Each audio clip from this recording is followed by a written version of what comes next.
Bonjour Serge. Également. Vous êtes forestier et en plus vous intéressez à la géobiologie. Tout à fait.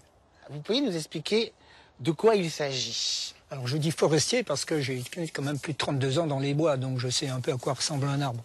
Et la géobiologie, en fait, on la doit, cette dénomination, à un savant allemand, un chercheur qui s'appelle Hartmann et qui a mis en évidence ça dans les années 50, Université d'Heidelberg en Allemagne. Il est mort il y a quelques années.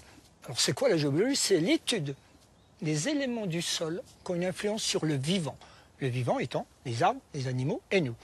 Et si on veut aller piocher un peu plus loin, il y aura aussi une incidence sur toute l'électronique et même le métal. Il y a Hartmann qui définit un maillage de champs magnétiques sur la Terre et Curie qui lui en définit un autre.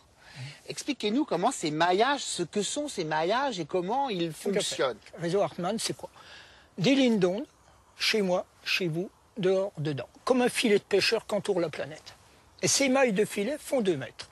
2 mètres nord-sud, 2 mètres 50 est-ouest. Donc avec 2 mètres en gros. Parce que c'est 2 mètres nord-sud, 2 mètres 50 est-ouest dehors, mais dans les maisons, avec le métal, l'électricité, c'est plus serré. Et vous avez Curie, dont on fait aussi référence, dans les mêmes années, dans les années 50, c'est un réseau qui est à 45 degrés de l'autre. Simplement, c'est plutôt tous les 4 mètres. Alors pourquoi moi je prends l'image filet de pêcheur? Parce qu'on aimerait tracer des traits super droits, mais ce n'est pas du laser. Si ces lignes-là dans une maison rencontrent du métal, de l'électricité, je peux avoir un peu ça. Pas ça, mais un peu ça. Alors, elles sont nord-sud, donc on prend une boussole, on la pose. Quand on pose une boussole, on fait attention qu'il n'y a pas du métal derrière, parce que ça modifiera. Tout normalement, quand je mets ma boussole, elle est presque tout le temps sur une ligne. Avec les mains, il y a des gens qui sentent rien, 10%. Il y a des gens comme moi, chaud, picotement, fourmi. 90% des gens les sentent avec les mains. Et après, on prend des outils. Ça, c'est des béquilles. Ça pourrait être la baguette de sourcier, ça pourrait être le lobe de Hartmann, ça pourrait être un pendule. Tout le monde croit que c'est des objets magiques. Non, ce travail-là, c'est toujours la tête qui cherche. Quand elle l'a trouvé, elle nous autorise à bouger, on fait bouger ce qu'on tient. Et après... Quand vous dites c'est la tête qui cherche, cela veut dire, parce que j'ai un peu lu, c'est qu'elle sait ce qu'elle veut trouver. C'est-à-dire que si je veux, vous écrivez, si je veux trouver un tuyau en fonte, je dois chercher un tuyau en fonte. Il faut poser une bonne question, parce que la tête sélectionne les choses. Je cherche une ligne Hartmann, j'ai que la ligne Hartmann. Alors, si je vous montrais cette baguette, moi j'aime bien cette baguette, puisque les anciens prenaient une baguette de bois. C'est pas magique, une baguette de bois, on prenait un noisetier. Un noisetier, c'est comme un coudrier. Hein. Il y a des noisettes, on secoue, les écureuils, ça tombe. Simplement une baguette de bois. Au bout de 3 jours, c'est sec, ça casse, donc ça va pas. Donc il faut n'importe quoi de flexible. J'insiste bien, le matériau, pas d'importance. Alors, il n'y a pas besoin de regarder. Je peux très bien fermer mes yeux. Je ne veux pas marcher sur ma boussole. Ouais. Je vais dire, tiens, où est ce mur d'onde, hein? Voilà.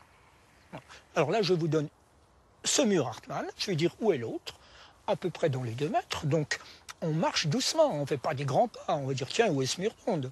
Toc, toc, toc. Voilà. Puis après, on verra que si on met un arbre au milieu, il vient bien. Sur un croisement, il ne vient pas. Donc finalement, c'est ça l'utilité de savoir où sont ces lignes. C'est parce qu'il ne faut pas planter ni plantes ni arbres sur les lignes. Elles ne sont pas bien. Tout à fait. Il y a quelque chose qui les gêne. Tout à fait. C'est une fréquence qui n'est pas la fréquence du vivant.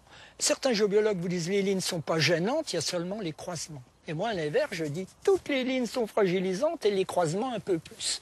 Qu'est-ce qui fait que l'arbre, enfin vous qui avez été forestier, est-ce que c'est comme ça déjà que vous êtes rentré dans cette histoire?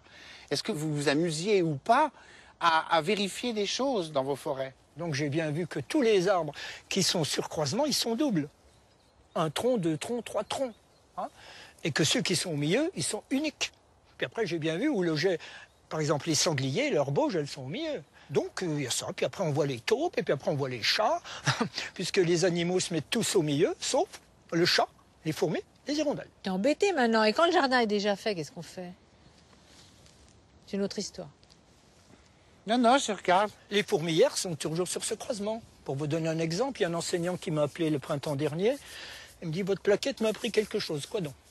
Il emmène les enfants dans les bois, puis il leur dit, oh, quand on met sa main sur une fourmilière, on a chaud. C'est les fourmis qui bossent. Il vous aurez aussi en hiver, quand il fait -15, et vous verrez bien que la chaleur vient du sol, elle ne vient pas des fourmilières. Merci Serge. Merci à vous. Merci beaucoup.